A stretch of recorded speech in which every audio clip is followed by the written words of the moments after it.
à toutes et à tous, je m'appelle Lina Filali et aujourd'hui je vais vous présenter mon mémoire intitulé Comment les algorithmes des réseaux sociaux influencent la visibilité et l'engagement des marques de beauté de luxe.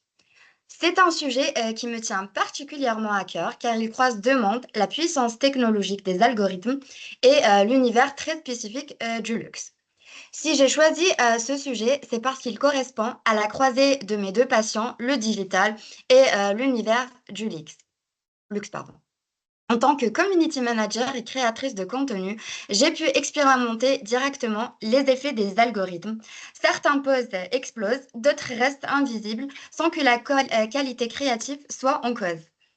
Cela m'a donné envie de comprendre ces mécanismes cachés et d'analyser comment les grandes marques comme Dior, Chanel ou Fenty s'adaptent à ces nouvelles règles pour rester visibles et engageantes.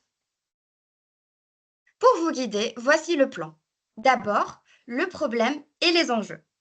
Ensuite, mes objectifs, puis la méthodologie, les résultats et enfin mes recommandations pratiques. Problème et enjeux. Pourquoi c'est critique aujourd'hui? Aujourd'hui, nous vivons dans un monde saturé par les contenus courts, TikTok, Reels et Shorts. L'attention est fragmentée.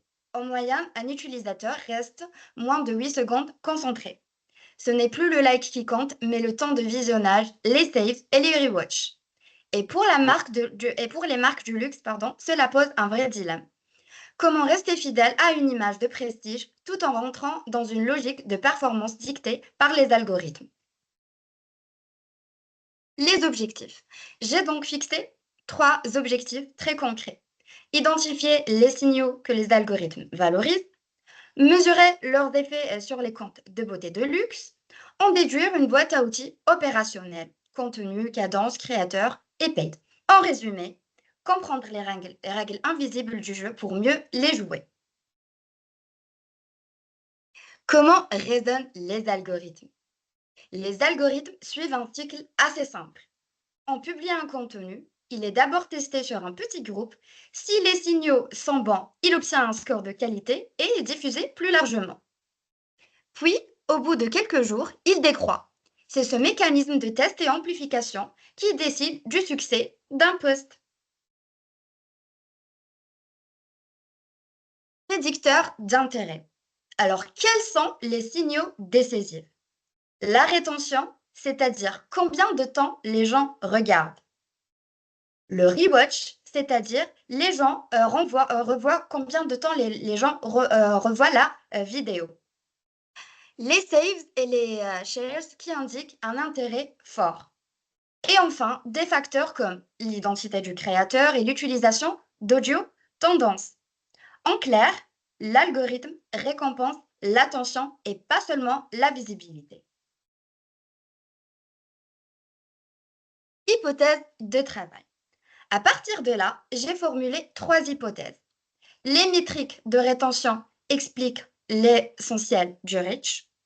Les posts créateurs UGC performent mieux les posts 100% que les posts 100% brand. Le paid et l'organique utilisés ensemble donnent de bien meilleurs résultats tels que le paid seul. Alors, données et protocoles. Pour tester ces hypothèses, j'ai défini un périmètre Instagram Reels, TikTok et YouTube Shorts entre janvier et août 2025. J'ai pris 3 marques majeures, Dior, Chanel, Fenty et plus de benchmarks de luxe. 2. Mes sources, dashboards natifs, outils de social listening comme Brandwatch et les revues de la RPP pour le brand safety. Enfin, l'analyse, régression simple et comparaison de moyenne entre UGC et brand content. Ce qui prédit le reach organique.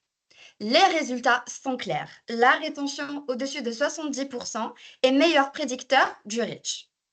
Ensuite viennent les saves et les shares, puis la qualité du hook dans les 3 premières secondes. En d'autres termes, si vous n'accrochez pas l'utilisateur dès le départ, l'algorithme ne vous donnera pas de seconde chance. Deuxième constat, créateur UGC vs Brand Content. Deuxième constat, l'UGC, le contenu créé par des utilisateurs ou des créateurs, génère beaucoup plus d'intensité, jusqu'à 40% d'engagement rate. À l'inverse, le contenu purement brand est utile pour l'image, mais il est souvent plus lourd et moins engageant. La conclusion est simple, il faut combiner les deux et non pas choisir. Paid organic, la combinaison gagnante. Mon troisième constat, c'est de booster les posts qui fonctionnent déjà. Je trouve que c'est beaucoup plus efficace que de lancer une campagne paid isolée. On observe un effet halo, c'est le bonus organique après un petit boost. Donc, il dure entre 48 et 72 heures. En clair, l'algorithme récompense ce qui est déjà validé par la communauté. Dior, l'art du reveal. Dior adopte une stratégie très sensorielle. Macro-plan sur les textures, musique signature, atmosphère élégante. Leurs vidéos incitent aux saves et au rewatch, car elles donnent envie de revoir et de s'imprégner. Donc, ils sont focus sur la sensorialité plus le storytelling minimal. Chanel, héritage modernisé. Chanel, de son côté, mise sur l'héritage, code noir et blanc, images d'atelier, présence des ambassadeurs. Leur force, la cohérence et la cadence régulière qui ancrent la marque dans l'esprit du public. Donc, ils sont focus sur le style intemporel, preuve de savoir-faire, image forte, engagement stable.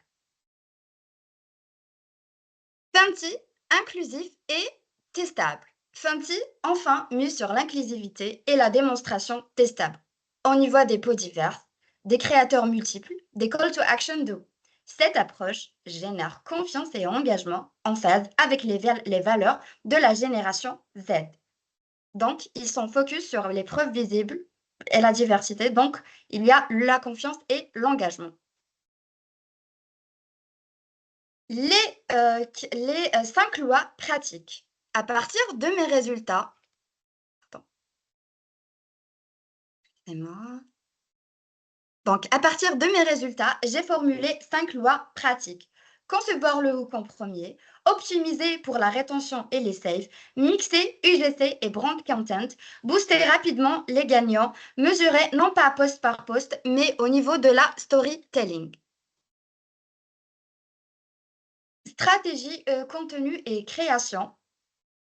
Concrètement, cela donne des hooks visibles des 1 à 3 secondes, 80% de vidéos courtes et 20% plus longues, 5 à 10 créateurs réguliers pour incarner la marque. Et bien sûr, le respect de la brand safety, ARPP, droits musicaux and disclaimers.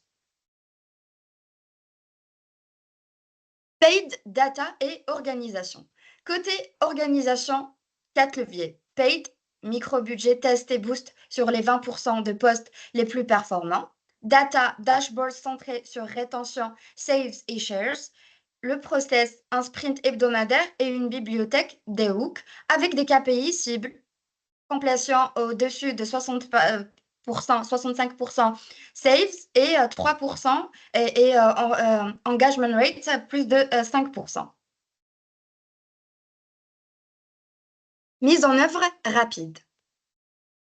Pour faciliter l'adoption, j'ai conçu un roadmap en 90 jours. Semaine 1 à 4, audit et mise en place des dashboards. Semaine 5 à 8, test multi-hook et boost de 20% des postes. Semaine 9 à 12, scale des gagnants et formalisation du playbook. En conclusion, les algorithmes transforment profondément la stratégie des marques de luxe.